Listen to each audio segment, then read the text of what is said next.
এই বিষয়টা দেখে আপনি ভাবতে পারেন যে এখানে কোনো কাপড় শুকানোর জন্য দেওয়া হয়েছে, কিন্তু বিষয়টা আসলে তা না।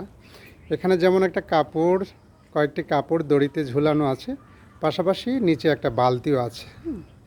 তো এটা হচ্ছে পানি সংরক্ষণের জন্য, অর্থাৎ বৃষ্টির পানি সংরক্ষণের জন্য এই অভিনব পদ্ধতি বা এই অভিনব কৌশল অবলম্বন করা।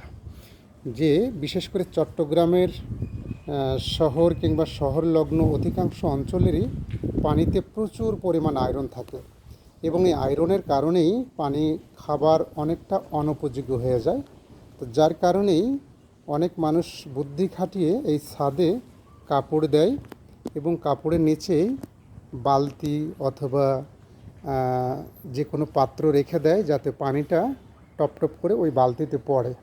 অর্থাৎ কাপড়ে যে পানিটা পড়বে, বৃষ্টির পানিটা, সেটা এক জায়গায় বালতিতে অথবা যে কোনো পাত্রে পড়বে। এই পানিটা সংরক্ষণ করে দেখা যায় 1 সপ্তাহ বা 2 সপ্তাহ খাওয়ার উপযোগী করে রাখা হয়, এবং এই পানি দিয়েই খাবার পানির চাহিদাটা পূরণ করা হয়। এটা অবশ্য ভালো একটা বুদ্ধি, খুব ভালো লেগেছে আমার এই বুদ্ধিটা।